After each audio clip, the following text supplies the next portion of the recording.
welcome to another installment of TED Excellence, the show in which you have a name tag, but you never get to be the one to fill it out. And I come to you live from my Corona bunker on the moon with Dogcat Fox, a Pepperjack, and all of you. Good evening, everyone. Welcome to Thursday. Wonderful, terrible, terrific Thursday. Hope you're all doing well. Okay, now before I get into the real show, I want to make a statement, and I might repeat it later just to make sure everybody understands.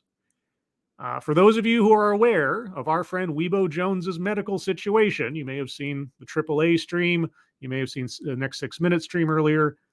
If you would like to donate to Weibo, the links are in the top of the chat in a pinned comment or in the description. Do not super chat me in order to donate to Weibo, because anything you super chat to me, Google takes 30%, and whatever remains, I don't actually receive until like a month from now. So if you mean to donate to Weibo, please do not do so by super chatting me. Click one of the links in the chat that's pinned to the top of the chat window, or use one of the links in the description. Just want to make that clear ahead of time. I don't want anybody wanting to do a good thing for Weibo having to go through the convoluted mess that would be to super chat me. I don't have a Streamlabs set up or any of that stuff, so the links for that are in the description and in the chat. Okay, I might repeat that again later. Hopefully nobody makes the mistake otherwise, but I wanted to make that clear beforehand. And by the way, while I appreciate your generosity, if you have a couple of spare bucks, I would encourage you to first think to donate to Weibo rather than super chatting me, because she could use the help. She got, for those of you that don't know, our friend Weibo Jones, another YouTuber, she was attacked by a dog on New Year's Eve and had her face injured. And she's healing up. She's fine otherwise, but, you know, medical bills and other such things may come along. So, again, there you go. Okay, not to belabor the point, but there you go. What? That being said, what are we doing today? Well, I'm talking to you guys. And who are you guys? I don't know, but Jaeger Pony, hello. Cryptic, hello. Chicago Mike, hello. Noah Asensio, hello. Nathaniel Taylor, hello. Funtime Bats, hello. Emperor W.R. Costin, hello. Spiral Girl, hello. Bridget, hello. Spittle Buggies, hello. The One Ton Hammer, hello. Yeah. A2P, hello. Keever Dam, hello. Mike R, hello. Old Guy Gamer, hello. Alice Morgan, hello. Deco, hello. Let's see. And then chat jumped because, of course, it did. This is Kyle. Thank you so much. Hello, chat people and scribbles. Hello, Kyle. Hope you're doing well. Angela Arriaga, hello. Green Death, hello. Frosted Glass, hello. And Mr. E, hello. Useless Rebel, hello. Mike Savage, blarg. And I think that's everyone I see. I hope so. Okay, well then. Hope you're all doing well this evening. So, Anthrax Allen, hello. No One Nowhere, hello. The Other Choice, hello. Brittany Holland, hello. All right. I'm going to cover my bases. So what do we have on deck for today? Well, this one, I had a couple of TEDx's to choose from. A lot were dropped in the last 2 days. But this one jumped out at me first for a couple of words in the title and then the title itself. First and foremost, redefining student success using the 5 labels theory. So the thing that jumped out at me was students and labels. Because for those of you that are TED Excellence aficionados, you may remember 4 or 5 or something TEDx's ago, we had a teacher on a stage talking about many things in regards to what teachers should look like compared to their students. But in there, he also lamented and chastised teachers who would use labels to describe or categorize their students because, and I'm paraphrasing, when you use labels, you're dehumanizing the students. You stop seeing the students as people. And so he was against applying labels to students. And so when I saw the title of this, I thought, oh, well, at least by implication, this might fly right in the face of that complaint. So that might be interesting. The second thing I noticed was the 5 labels theory. I don't know that I've ever heard of the 5 labels theory. And if I have, I've forgotten it. But if I have and I've forgotten it, then this will be at least the second time that it's come up, and I'll want to know what that means. And thirdly, my first thought was redefining success using the 5 labels. The only 5 labels I know of that define student success are A, B, C, D, and F. So any other labels to define student success, I'm not quite sure what those would be. Thank you, Kiefer Dam. Was the dog bite as bad as what happened exactly a year ago? Nothing was as bad as what happened exactly a year ago. Nothing. Imagine the worst thing that has ever happened to anybody at any time, at any place in history. Not as bad. That is what I've been told over and over and over again by the press and politicians. So it must be true. It must be true. But we're not here to talk about that thing that happened a year ago. We're here to talk about this TEDx. Let's see. So before we get into it, the bingo card today is bingo card B. B as in, what do I put on the poll? Bookish, bookworm, whatever. Yes. So get your bingo cards ready. The links are in the description. So this one runs just over 11 minutes, your regular old TEDx. So let us find out what the 5 labels needed to redefine student success are as a theory. I'll start off with a few seconds for a sound test. You guys tell me if you can hear this, and then we will proceed. So, a needle pulling thread. You guys hear the so? Also, I should note that the original recording is out of sync with its audio. I noticed this in the process of getting all the sound and stuff ready. And so I, being the professional that I am, and being the helper that I am to TEDx, I have resynced the audio. So you'll actually get a higher quality presentation from me than you would actually TEDx. Just bragging a little bit. Let's see. Sounds good, says Mike R. Good, says Tony Giff. Old Guy Gamer. Oh, it was even worse than the Dino Comet asteroid extinction. I know. Pie Guy 07 says subscribe. I haven't had supper yet, actually, but I will afterwards. Okay. So I would like for you all yes. to imagine a student. Okay. This student yes. is a girl. Uh-huh. A Black girl. Well, if you're going to tell me what I need to imagine, then I'm not really imagining it, am I? But anyway, is this girl you? Who was raised within a family guardianship, which meant that she lived with her grandmother. Uh-huh. Her parents were not frequently present. Why? However, I'm sure that they both desired to give her the world. But why weren't they present? They weren't able to. Why? As they were both young parents. Oh, okay. All right. This student is you, isn't it? I'm making an assumption. Thank you, tall person. Hoy, all can't watch live. We'll watch in full later. Happy Cuddle Up Day. Oh, I wish I could fulfill the spirit of that day, but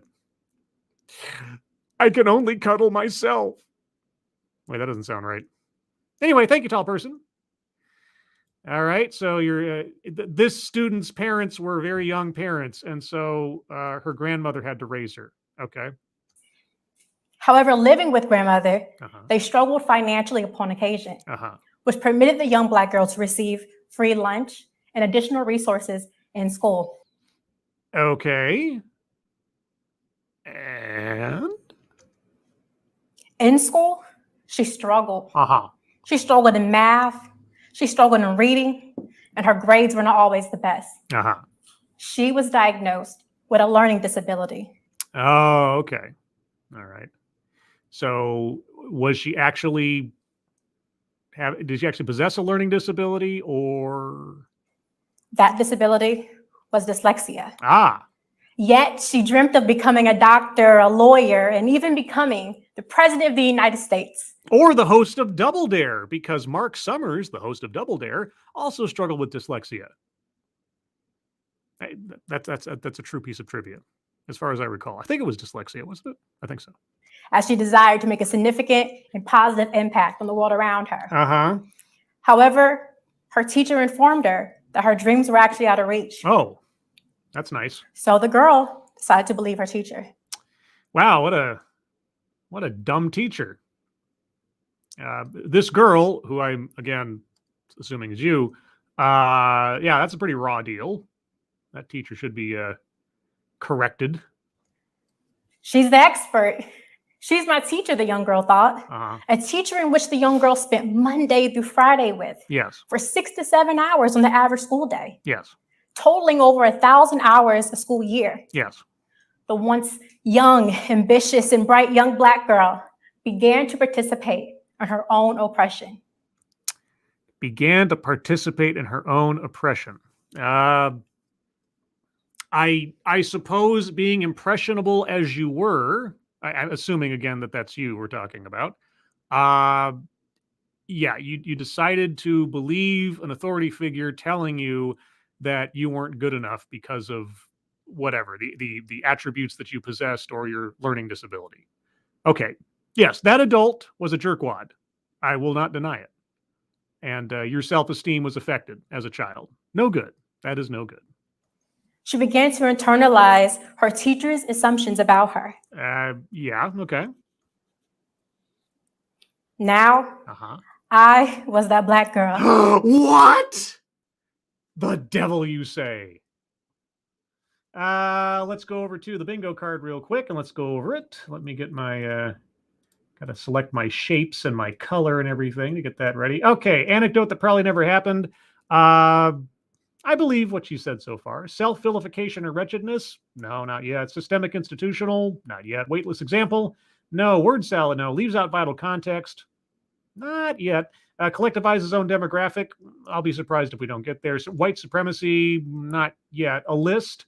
And again, we have to wait for a formal list, but we're going to get it if she talks about the 5 labels theory. That is a list in and of itself. Privilege? Not yet. Sales pitch for product or service? No. Plays victim? Perhaps, but we'll wait. Attempt to coin new buzzword, buzz phrase? Not yet. And again, 5 labels theory. I don't know if that's something she's come up with or if that's just something that she's advocating for that already existed. Let me say the 5 labels theory. Wage gap? No. Patriarchy? No. Feminism? No. Mind reading assumes motives. Granted that the story about her teacher saying that is true, the motives seem pretty clear, so it's not mind reading. Diversity, equity, and inclusion, not yet. Marginalized, marginalization, no. Make something about race, sex, etc. for no reason. No. Childhood or family anecdote, well, that would be a childhood or family anecdote, both her growing up and her grandmother and parents, and circling free space as well. Contradicts own point or argument, don't know what her argument is yet. Benevolent condescension, not yet. And microaggressions, unconscious bias, not yet. So far we have free space and childhood or family anecdote. If you missed the bingo card, we're on bingo card B. Links are in the description. Okay. I was told by my teacher that due to my learning disability, due to my home structure, and my financial limitations, that I was incapable of attending college. Okay, well, again, that your teacher was a jerkwad. I will totally stipulate and agree with that one. That was a label placed upon me. What? It is labels from people in power in education that can stifle a student's growth. Well, I mean, you don't necessarily need to be in power to stifle someone's growth if you decide to believe what people are telling you. I mean, being a young kid, I don't blame you. You don't have a whole lot of other experience or other input to work off of, but it's not necessarily about power. And yeah, her discouraging you, not good. Not good. So where are we going? It can shift the trajectory. However, I was blessed enough to see an agent of change. Was it your grandmother? I mean, I realize that asking where are the parents in this, we have already heard where the parents are, but your guardian, your grandmother, helped you beyond this imposed limitation. Not to say that the dyslexia was imposed, but, people telling her that she had no chance or whatever. I went to go live with my aunt and uncle. It was my aunt that informed me that the labels placed upon me were not true. And that I could reach for the stars. Okay, that's good. I'm glad you had a positive adult influence in your life. And not to diminish that, but that's not uncommon. A lot of responsible and loving parents and guardians encourage kids in their care beyond whatever people might call them names or otherwise. So thankfully, it's not uncommon. But so So I did. Okay. I fought and I continued to fight to dispel my labels. I graduated from high school, headed straight to college. I received my degree in education and psychology. Wait, maybe I missed it. What label was put on here? Because dyslexia isn't a label. It's a diagnosis. It's a learning disability. It's something that like if I don't know, if I had a club foot or something, it's not a label. It's just, it's a makeup of part of what I'm made up as. So what I'm confused. I immediately went back to study for my master's of education in school counseling. Okay. Now, as a state employee of the Department of Higher Education, I realize that the agents of change must be those in education. I guess it depends on what kind of change you're talking about. If you're talking about like not having teachers outright discourage students from achieving what they want to achieve, then yeah, no, I'd agree. You want to try to either route those teachers out of the system or try to get them to change their behavior, because that's no good. What are you talking about? The teachers, the counselors, the coaches, and the school principals. I began to wonder how this process of labeling and teacher assumptions affected students similar to myself. What labels? Again, maybe I missed it. What label or labels did the teacher assign to you or put on you? I mean, she made assumptions about your capabilities that were obviously incorrect and also discouraging. But okay, maybe I'm missing something. How my educational experience and journey presented more of a challenge. It was then that I developed my educational theory, in which I like to call the 5 labels theory. Oh, which I like to call, we got a new buzzword, buzz phrase, everybody. Oh my God, so I hadn't heard this before. This is all her, according to her. Attempt to coin new buzzword, buzz phrase, and also a list, because we will be having 5. 2 squares, 1 statement. Oh my gosh. What I like to call, you can't get much cleaner of a new buzzword, buzz phrase than that. I'm always waiting for that, and that's great. Okay, what is the 5 labels theory in education? This theory communicates how teacher labels and stereotypes determine the success of a student. How are you standing where you're standing? How do you have the degrees you have? How do you have the job you have? What your teacher said did not determine your outcome, did it? I'm about to circle contradicts on point or argument. Ebony Williams asks, anyone know what happened to Weibo? Okay, so for those of you coming in late, Christmas Eve-ish, Weibo was bitten on the face by a dog that she thought was friendly but wasn't, obviously, and she had to have a bunch of stitches on her lip, and she's healing up. She's fine. She's otherwise fine, but she's getting her stitches out, and her face is a little bit sore and still healing. And so if you'd like to donate to her medical expenses, again, links in the top of the chat with the pinned message or in the description. Do not super chat me if you mean to donate to Weibo. Super chatting me will send 30% of it to Google, and the money itself that does end up coming to me won't come to me for a month from now, because that's how the cycle of YouTube paying things off goes. So donate directly to Weibo through one of the two links in the description or the top chat. That's that there. Okay, so anyway, contradicts on point or argument. I'm going to hold that one in escrow, because whatever labels the teacher placed on you did not determine your outcome, did they? But okay. Based off 5 major labels. The first label is the political label. The political label. That's not a label. That'd be like a category of labels. Okay. Which categorizes a child based on where they fall within the political structure of their school building. Within the political structure of their school building? Okay, you got to explain this one to me. Does this child participate in school athletics? Athletics is politics? Such as basketball or tennis. Does this child participate in school arts? School arts is politics? Such as band and drama. Or do they not participate at all? Non-participation is politics? Where does this child fall within the political structure of their school building?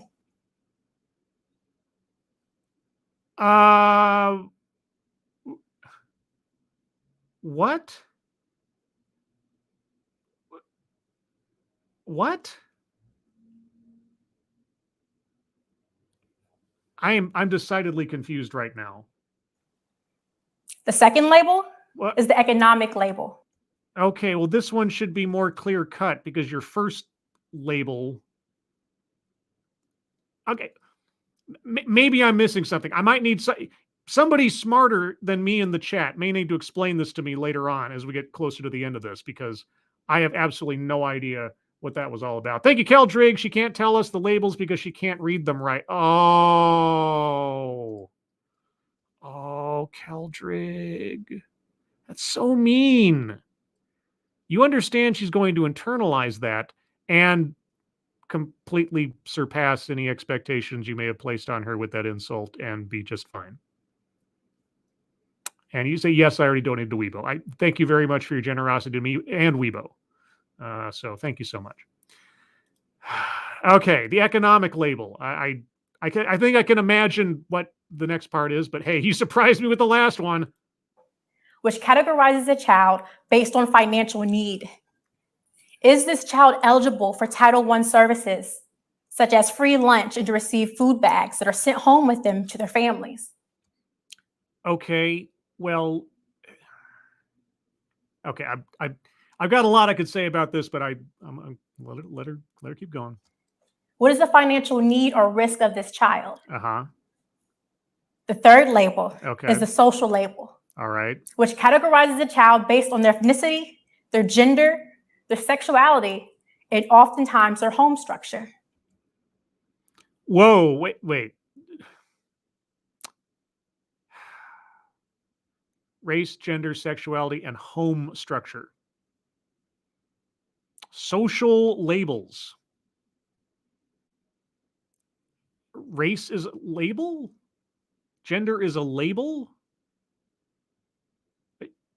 Orientate. I mean, what age of kids are we talking about again? What? I hope she goes into more depth on what she means as far as what these are supposed to do or how they are used or whatever, because I'm starting to get into WTF territory here pretty quick. What are the social constructs that define this child? Oh, race is a social construct. Gender is a social construct. Orientation is a social construct. And family structure is a social actually, you know, that might actually be the one that almost works. The fourth label yes. is the academic label. The academic label. I'm pausing because I'm trying to imagine in my mind what she might mean, the academic label. Is it going to be like the capabilities of the student to learn? Like in your case, your dyslexia translated to being a, you know, amorphous label that got applied to you like that? Which categorizes a child based on their intellectual capabilities. This determines whether a child is placed in gifted, general, or special education courses. Yes, it can do that, yes. And is that a bad thing? Exams and paper tests determine this class placement. Yes, that's usually how we test people's abilities. Finally, the label we actually want, the fifth label, is dependent upon the four previously mentioned labels. The fifth label is dependent on the previous four labels. Okay. Which is the student success or human potential label. Whoa, this is... Okay, if this is your theory, something you like to call the 5 labels theory, this is sounding more and more like a first draft. This label categorizes a child based on their success within their classroom, within their school building, and beyond. So if a child is really successful in the 5th label, then they must possess nothing but what? Positive elements of the previous 4? Or, okay, are you going to start telling us what the value is of each of these labels leading up to number 5 so that we can do the math to determine the legitimacy of the 5th label? I feel like I'm talking about like deciphering the 7 seals out of the Bible or something now. Do we see this child becoming a successful adult? Okay, well, you used yourself as an example, and it is not usually the case that I will talk directly to or about a speaker in a TEDx, because usually it's got nothing to do with the speaker so much as the ideas they're putting out. But she made herself her own prime example. So in that case, by your own example, you possessed all of these initial 4 labels, right? All of the ones that would be considered, and you even said yourself, were detrimental, not only to your self-esteem, but to potentially your outcomes and so on. However, your 5th label, your success label, broke through all of that, right? I mean, the previous 4 labels did not weigh you down to the point where you couldn't succeed. So,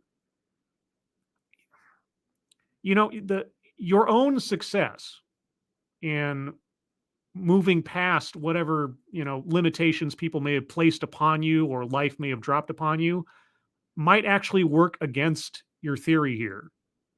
Just saying. And explaining my theory, what I would like to talk to you about today is how internalized labels are placed on children by their classroom teacher and are affirmed by their building principal. Whoa. Building. Okay, first and foremost, teachers hopefully are the last people on the planet, and I know it's not necessarily the case, but hopefully the last people on the planet who are going to ridicule or discourage or diminish their own students. Well, one would hope, okay? But I'll tell you, personally, the sources of most of my belittlement was from other kids growing up. The people that teased me the most, the people that discouraged me the most, the people that made me feel the worst about myself as I was growing up were other kids, not my teacher. And then the principal. So, like, if a teacher says something unkind to a student, the principal automatically backs them up. I'm boggled. Thank you, Frosted Glass. Gotta go, Scribe. See you tomorrow. Shameless plug. Bye Glass. Bye Frosted. Bye Frosted. Bye Frosted Flakes. They're locally delicious. Yes, I'll be on Frosted Glass's Corner Show tomorrow at 6 p.m. Pacific, 9 p.m. Eastern, this same time spot. The principal. I want to back up a little bit. I just want to make sure I heard that right. The building's principal. Teacher, and are affirmed by their building principal. This creates an incubator of discouraged students. A teacher discourages a student and then is affirmed by the building's principal. So all the teachers are in on it with the principal if one teacher talks down to a student. What? I want to present how we can impact our students to ensure that they are able to reach for that star of achievement. Okay. And Resolute Germ said it in the chat, and I agree, word salad. If not just then certainly in the course of the 5 labels circling that one. Yeah, I'm going to hold contradicts on point or argument in escrow because, like I said, living example that defies what she's saying is the rule right now. I am a hair's breadth away from a WTF because I probably should have done it already, but I'm just waiting. I'm waiting for something that's really going to break my brain. Beginning with our teachers. Teachers, we must remember the power of instruction. Yes. Our words and interactions can and will shape how a child views themselves. They possibly so. I think their peers will have more of an effect in that regard, and certainly their home life and parents will have more of an effect in that regard. But yes, teachers should treat their students with respect and encouragement.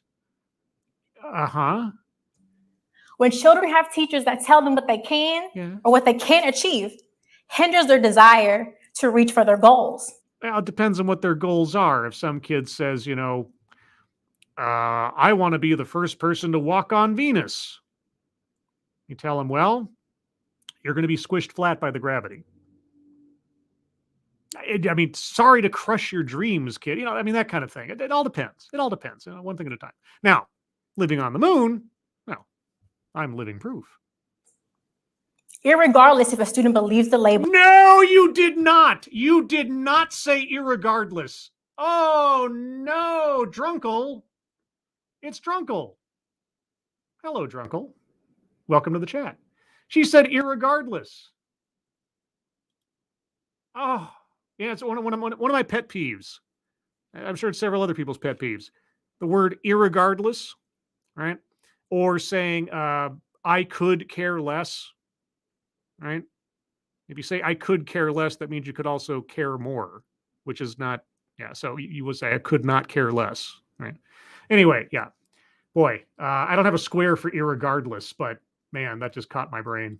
That has been placed upon them. Sorry, let me back up a little bit because I caught her off right in the middle of the sentence.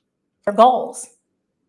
Irregardless if a student believes the labels that has been placed upon them, it's the frequency of this labeling that fosters a child to believe it, to internalize it, which then can shift their trajectory. Wait.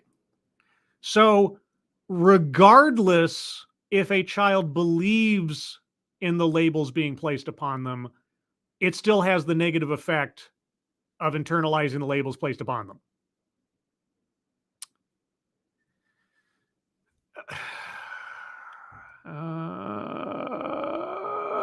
Contradicts own point or argument. If not for her own living example in defiance of what she's talking about, that right there. It's like if a kid does not believe what the teacher is telling them, how are they internalizing it? How are they then taking it upon themselves and applying it to themselves if they don't believe what the teacher's telling them? The frequency. Like every day, a kid walks in the classroom and every day the teacher says, look at this hopeless sack of garbage. Like every day. Now listen, I've witnessed teachers determine the success of students based off transcripts, based off paper.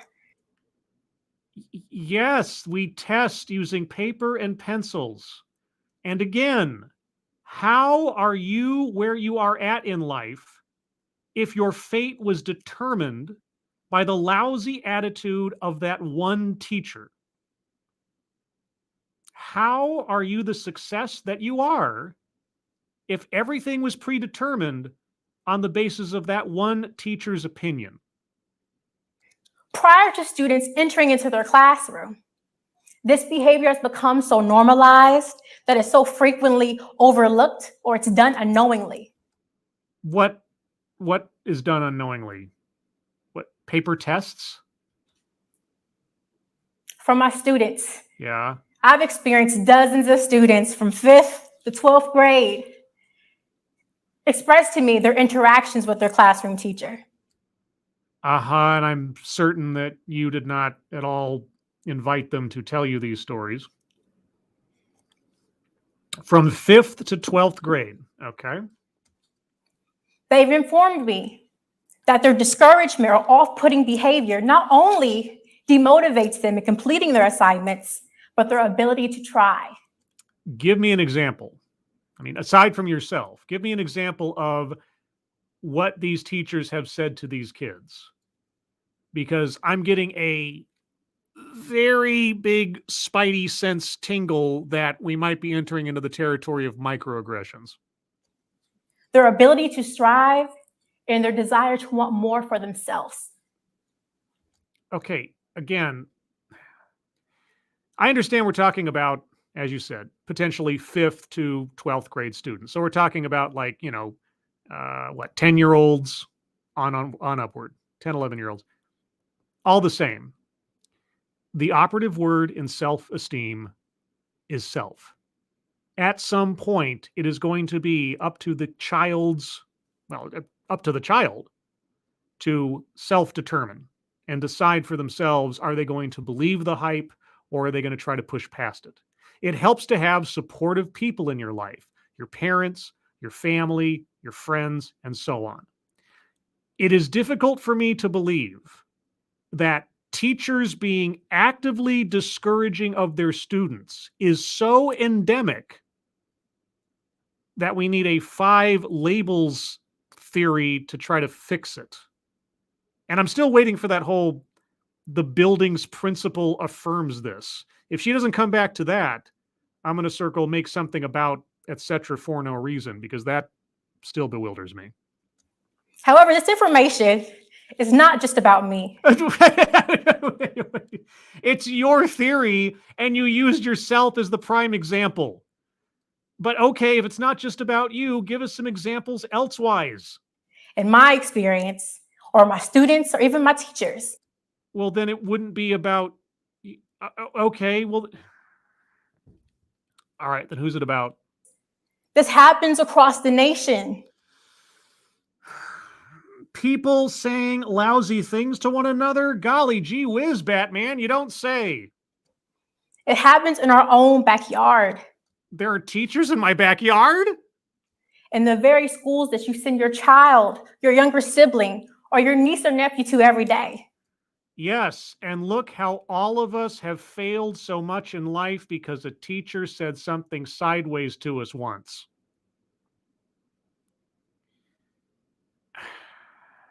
I don't know. Maybe I'll admit, I'll confess, I'm a little biased here. Just a little biased. I was a very shy kid growing up. I was very studious. I was more stoic and I don't know if mature is the word, but definitely my sense of humor was a few steps beyond most of my peers. I had to wear glasses when I started in 1st grade and onward. I was picked on. I was made to feel pretty lousy most of my childhood.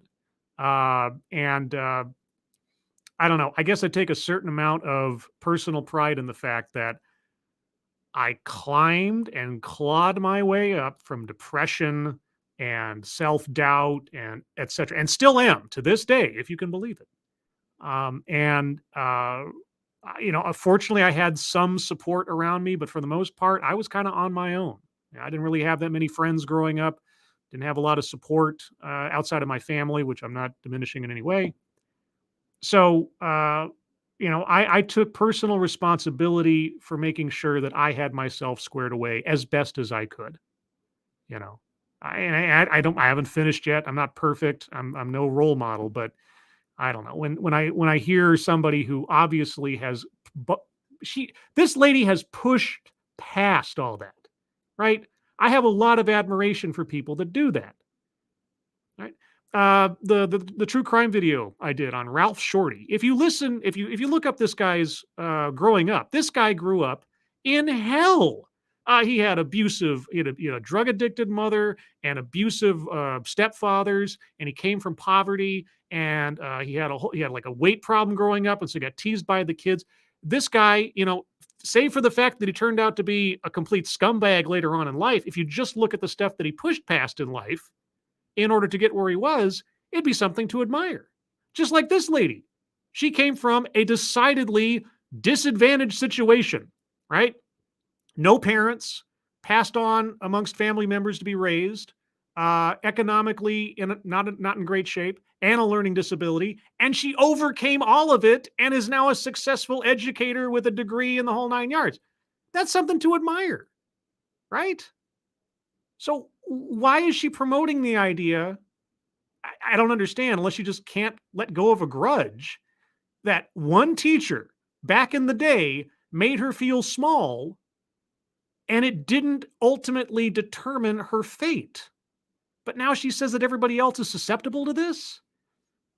I'd be more impressed if she was using her own experience as an example of how to overcome that stuff and not seemingly go backwards on it and dwell on it as though it were something that actually defeated her. Am I missing something? I begin to wonder again how my theory that incorporated teacher assumptions and labels was perceived by those in education. Well, I obviously can't speak from that stance because I'm not in education, but my reaction to your listing off of your labels so far and how they're constructed, I don't know. What did actual educators say when you presented them with this theory? So I decided to research it. Uh-huh. At this point, my data includes various surveys from educators, coaches, counselors, and school principals throughout Columbus, Ohio.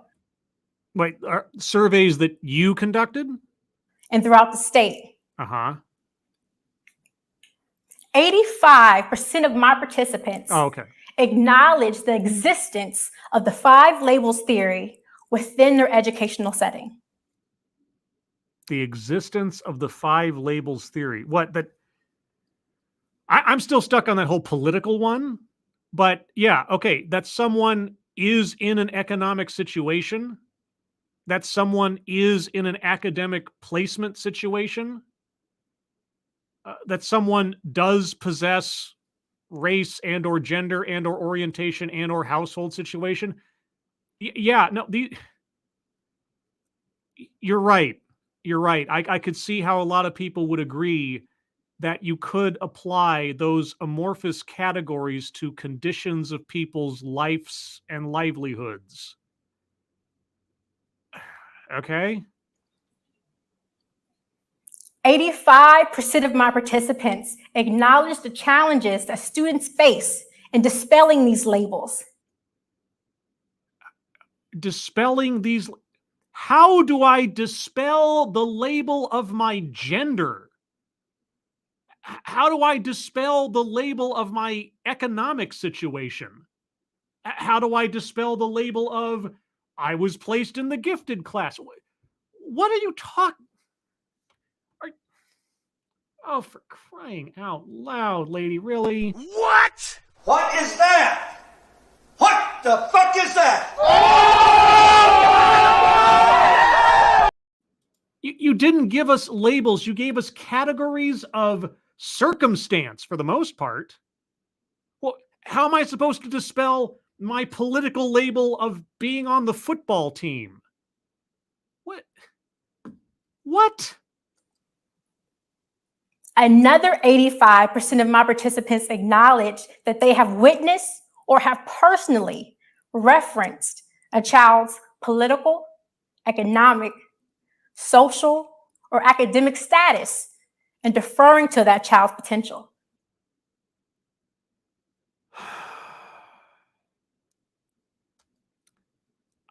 Give me an example. Give me at least one active example out of the surveys, out of whatever. I mean, I can believe that a teacher may look at a student, right, and knowing the student's academic prowess, let's say, knowing their home life, knowing et cetera, that they may make an assumption or a judgment of the future of this student academically. I could believe that. I could believe that because we are all pattern-seeking mammals who try to make sense of the world, and we use our analytical brains to try to put the pieces together, etc. Sometimes for good, sometimes for ill, sometimes completely neutral. I can believe that. So what? Over 99% of my participants agreed that there should be a development of practices that generates an awareness of this oppressive process. This oppressive process of what?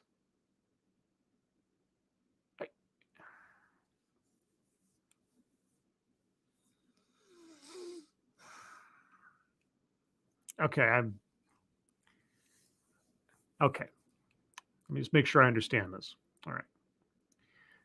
It is this all whittles down to do not judge a book by its cover. Is that what you're saying?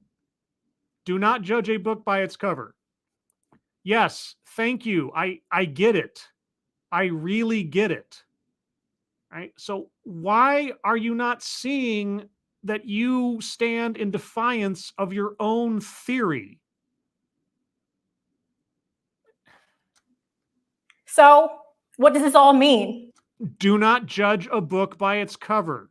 You've taken that simple truism and you've turned it into a nonsensical theory. This means that they are aware of the ways in which they label students. Okay, so they're practicing critical reflection is what you're saying. Okay. They're aware of how they can determine what a student can become.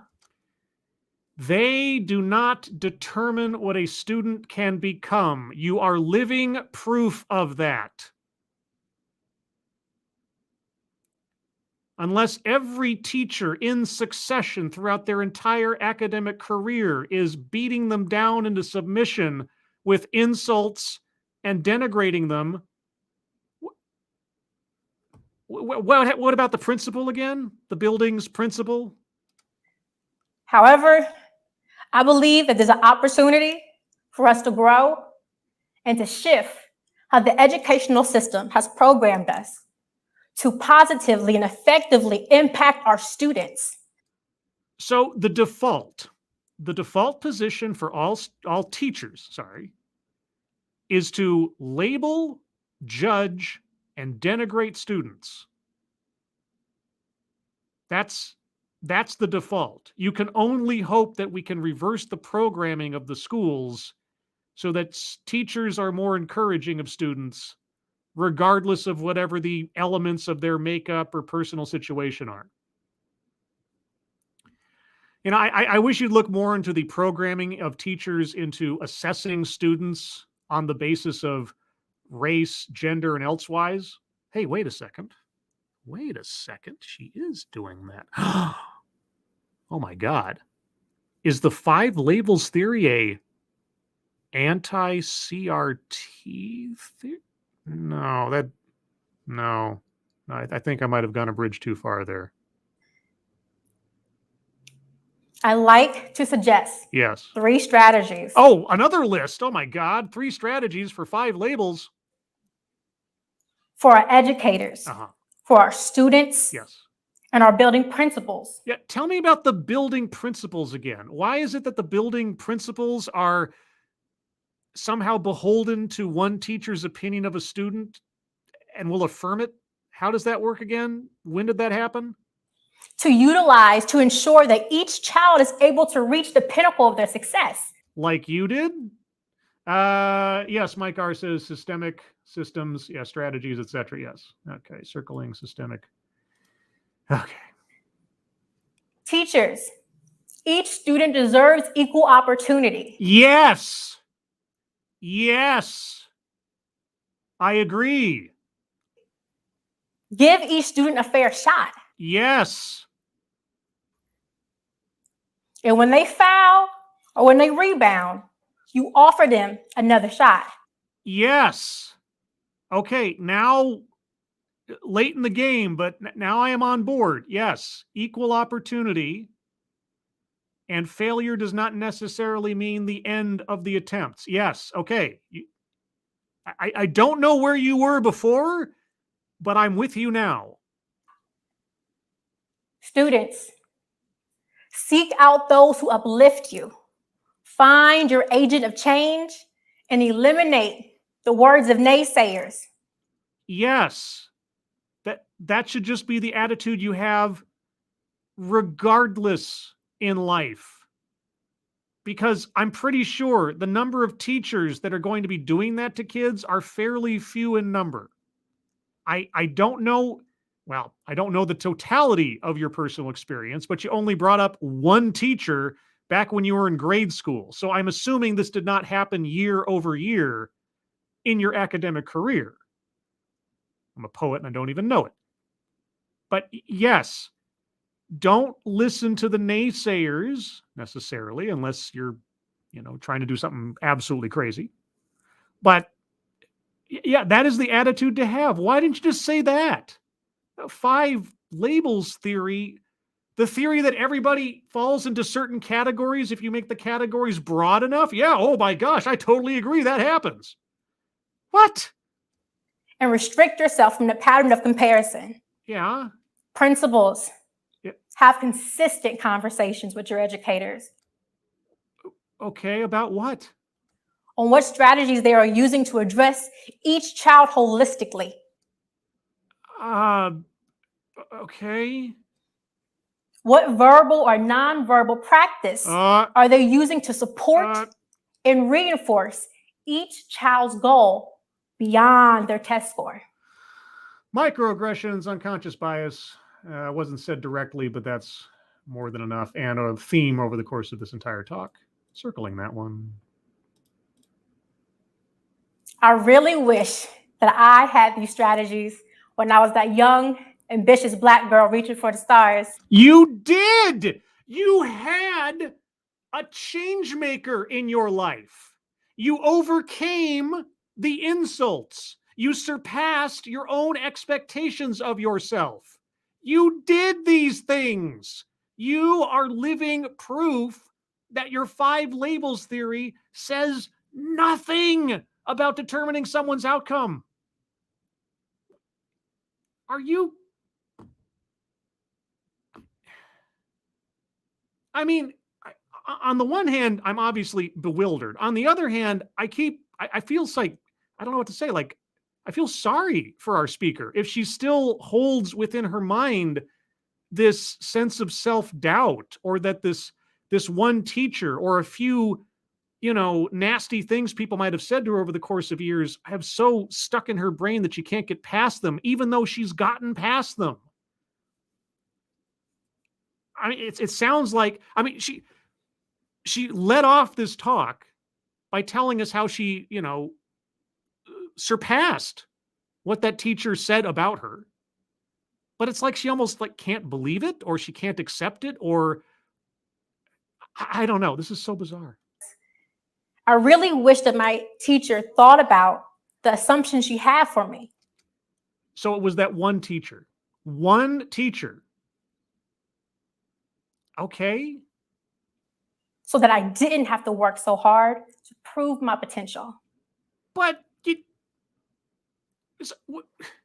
so that one teacher, if she'd said something nice to you, you would have been on easy street? You wouldn't have had to challenge yourself? Everything would have been just cream cheese? What? I want for you all, whether you serve in inside education or outside of education, think about that young person in your life.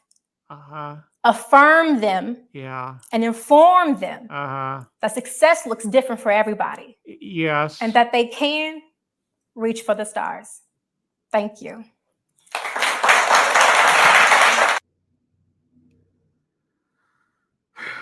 Okay, well, irregardless of that presentation, yeah, that made, if my aspiration is enough to tell you, most of that made absolutely no sense to me whatsoever. But that all being said, let's move on to the bingo card. And here's where we're at right now. Okay, so I'm going to go over it one more time by myself. And then if you have any arguments for squares yet to be circled, please hold on to them until I'm done with my little review. And then we'll see if we can't get a bingo out of this. Anecdote that probably never happened. I totally and 100% believe that she had a teacher who was lousy to her. I do not believe that that was an anecdote that never happened. I can totally believe that she has carried with her the sourness of this one teacher's attitude her entire life to this point. I can believe it. Self-vilification or wretchedness. No, I didn't get any sense of that. Weightless example. The political, I still don't understand. Why is being in band political?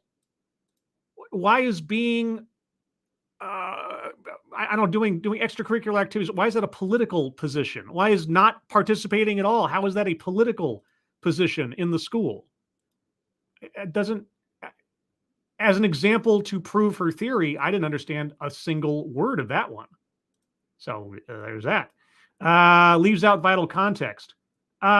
Yeah, what were you polling the people on? Just have you noticed these things? Right? How is one supposed to throw off the label of their gender, of their race, of their economic situation? It makes absolutely no sense. Collectivize his own demographic. I mean, she referred to herself constantly, for whatever reason, as a black girl, as though that meant anything, but she didn't actually talk about demographics in the broad strokes, unless we're talking about just like students or educators, I guess. I don't know. Does that count? I don't know. White supremacy. No, I mean, again, except for the self-referential stuff, she didn't really talk about like racial politics or conflicts. I don't think. Privilege. No, I mean, she talked about, economic differences and things, but she didn't. I don't think so. A sales pitch for product or service. Okay, is her theory technically a product? No, I think that might be stretching it. I mean, I'll take arguments otherwise, but I think that might be stretching. Plays victim? Oh, yeah. Yeah, plays the victim, even though she shouldn't. I mean, like I said, she's a living example in defiance of her own theory. Her fate was not determined by the attitude of one bad teacher. Her outcomes were not a foregone conclusion just because someone diminished her at some point. Wage gap. Okay. Does simply talking about economic difference equate to a wage gap reference? I don't think so, but if you guys have an argument elsewise, I'll entertain it. Patriarchy. She didn't really bring up the battle of the sexes, so patriarchy and feminism. No, I don't think so. Mind reading assumes motives. Yeah. With what people might say, and also with what the teachers in the rest of the world are apparently doing every day to their students to diminish them. Diversity, equity, and inclusion. She talked about equality of opportunity. She didn't talk about equity. I was actually glad and surprised she didn't talk more in the terms of equality of outcome. She talked about, a kid could fail and help them, pick themselves up and try again. So I don't think that counts. Marginalization. Yes, in the sense that her dyslexia and so on. And she was talking about teachers marginalizing students effectively, diminishing them, setting them to the side, saying they couldn't make it, that kind of thing. So make something about race, sex, etc. for no reason. The building principles. The building, how are the building principles affirming some insult some teacher said to some kid? How? Where? What? And also just her 5 rules or 5 labels. Like, what does sports have to do with politics? What does not participating in activities have to do with politics? School politics or otherwise? She never explained. Just brings these things up and never tells us how that's supposed to work. And the other thing too, how do the first 4 labels determine the 5th? She never made that connection either. How does simply knowing a child's gender or their at-home situation, how does knowing that determine their success?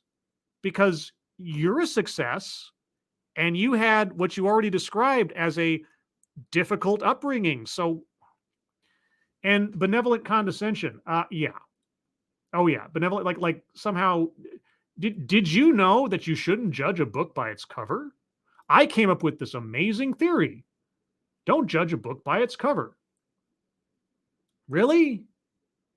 Are you? Gosh, what an amazing insight. I wish I'd thought of that. Oh, won't somebody please? Bingo. B-I-N-G-O. Okay! Right? We have our first bingo, perhaps our only bingo, because I'm at the end of the list.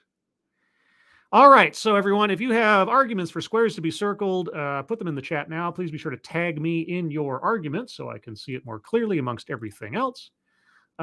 Just another plug. I will be on Frosted Glass's The Corner Show tomorrow night at 6 p.m. Pacific, 9 p.m. Eastern over on his channel. So look up Frosted Glass's channel on the old YouTube and look for me there tomorrow. And again, if you'll if you'll direct, I should say, your gaze to the pinned chat comment at the top of the chat. I'm having some aphasia here. Or the links in the description. Please be sure to check out Weibo Jones's fundraiser to help with her medical bills when it comes to her face, which was passionately kissed by a dog on New Year's. I'm trying to make it friendly. Let's see. Over to the comments. Mr. E says, Scribelight, intellectual property equals property. She is pitching a product here. The only difference between a book and this is that in this case, she reads the book to you.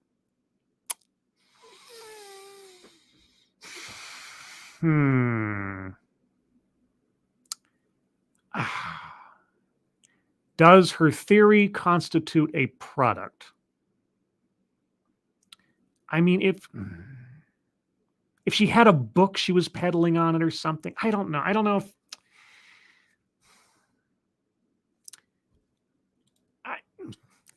I either need a refined argument or I need somebody else to give me, because I'm not sure about that one. I'm not sure. Does simply an idea constitute a sales pitch for a product or service? I'll be very specific here. Let's see. It's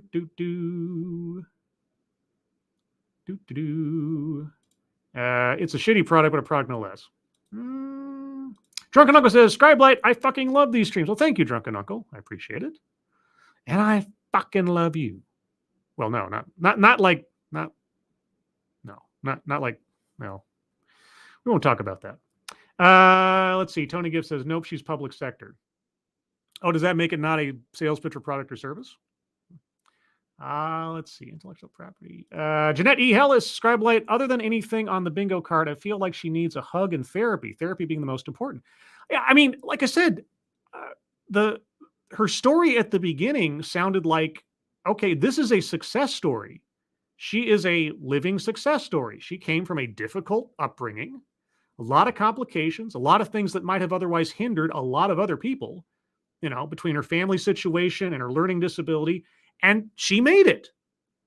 I mean, like I said, she is living proof that these things do not determine your fate. That mean words from a teacher are not a scar you have to carry your whole life. But she was like working backwards against that entire idea with this. It was, yeah, like I say, I feel kind of sad for her in a way because she shouldn't. Yeah, anyway, I could repeat myself. Ebony Williams, what if what the teacher said to her was so horrible that she seek therapy, living rent-free in her head all these years? That's the other thing, too. It's like, I mean, if I tried really hard, I could think of like a mean thing a teacher did to me when I was a kid. I can more easily recall mean things that kids did to me when I was younger. Have they scarred me for life? No, I remember them, and depending on the circumstances, maybe I learned something about people or myself as a consequence. But I mean, I don't know. Like I said, it's just Eldritch God says mind reading. Well, I already circled mind reading, but stating that she knows how children will always react to being late. Yeah, exactly. Yeah, all children are going to give up. One teacher says something nasty, all children give up. Bridget, she cannot legally sell this idea as it'll contest with her job, much like how an auditor can't do someone's taxes. So getting to talk about it for free is a way to get people to talk about it. Yeah, I think That makes a bit more sense. I appreciate the argument history, but I'm not sold on it being a product. Like I said, if it was attached to a book, right? If she was doing a whole Robin DiAngelo, here's something I like to call the 5 labels theory in my new book called The 5 Labels Theory, then yeah, obviously. But she might get there eventually. Scribelight, want to be the guest on the AAA on Monday? Sure. Just remind me on Monday. That's what, 2:30 my time, I think. I think that should be fine. Just hit me up Monday before the show and remind me, or Sunday. I'll remember Sunday. Either way. Okay. Well, it's a hot property right now. Let's see. And Bridget continues, getting people to adopt an idea is currency in itself. While not a traditional sales pitch, she'll get credit for revolutionizing education. Yeah, see, now that's why I think we made it that specific. Product or service. Pitching an idea, I don't think meets the benchmark. Like I say, appreciate the argument, and it's an interesting one. Like if that idea was attached to a organization or something else, then perhaps. Thank you, Mr. Tickletrunk, for the how's it going, Dogcat Fox? Oh, Dogcat Fox! Wow-wee! Wow! Thank you, Mr. Tickletrunk, for the Dogcat Fox. Oh, Dogcat Fox. That Dogcat Fox brought to you by your own drunken uncle. Let's see. Tony Giff. She's administrative assistant program approval. Oh, did you look her up or something? All right. Well, I mean, either way, I mean, that's, like I said, compared to what, like, she is a success story. She should be standing on that story as an inspiration to kids, not telling kids someone says something nasty to you and you're going to fulfill that declaration or something, or telling teachers you have to watch every word you say, never say anything to a kid that could be construed as a criticism, else you might destroy their entire life goals or something. I think it's a bit counterproductive. Let's see. Tim Pool got swatted. Yeah, I heard that. I heard that a couple cops showed up on his broadcast or something. Yeah. Goofy stuff. Josh Nunya, in my opinion, ideas are tangible goods. Look at patents. Yes, but there's nothing. It would have to be attached to something. Like if she had started a foundation based on this idea, if she had a book or something, there has to be something that someone can walk away with. Or that she can make some kind of gain from. Like say, maybe 6 months from now, she'll publish a book called The 5 Labels Theory. And then if she did this TEDx again, she'd talk about her own book. Maybe she's trying to go down that Robin DiAngelo path. And the thing is, unlike a Robin DiAngelo, where the idea is inherently destructive and demeaning, I can see how she's like, I can see the intention here is to build kids up, is to dispel negative perspectives on oneself and on others. I can see what she's trying to do. It just makes absolutely no sense the way that she's trying to do it. And it just, yeah. So, let's see. Drunken Uncle. Is Josh Nunya the Nunya we know and love? I don't know. There can be several Nunyas out there. Is Josh the one? All right. Well, I'm not seeing any other arguments for squares to be circled, and I think she was pretty well focused on her subject. All things considered, I don't have as much sort of like sourness or antipathy towards her as I might another speaker, because, like I say, I get the sense that she's just trying to do a positive thing. She's trying to, try. There was nothing inherently, or like, as far as I could tell, nothing inherently nasty or in and of itself regressive in what she was pitching. Don't judge a book by its cover. Yeah, okay. You got a very convoluted way of getting to that point, but that's what you basically said. Kieverdam says, circle the whole card. Yes, I will circle the whole card for the WTF. Thank you for the reminder. Okay, get that, and make sure I refresh the right screen so I don't log myself out of the show. But yeah, I think that's about it, guys. So one bingo. Not the most amazing card we've ever had, but definitely not a complete blank like that one time. And labels as determining one's fate. Magic words that will forever scar your eventualities, irregardless of your own will. Yeah, anyway. Everyone, thank you for joining me for this one. I hope you learned something. Maybe we'll hear about the 5 labels theory again in the future. Maybe a book will be published. Maybe she will have refined her theory down into something more palatable. But until that time, everyone, thank you so much for joining me. Moderators, thank you for keeping an eye on things. Even though everyone here is so well behaved, you have very little to do. Everybody who donated, thank you so much for your generosity. Everybody who has donated to Weibo, on her behalf, I will say thank you very much for your generosity. I know she appreciates it, and it is a sign that this community rallies around one another when we are in need, and that is more appreciated than you will ever know. And with that, everyone, I hope you all have a good rest of your night. I hope you are all safe and well. If you are not well, please get well soon, and I'll see you in the next one. Take care, everybody. Bye-bye.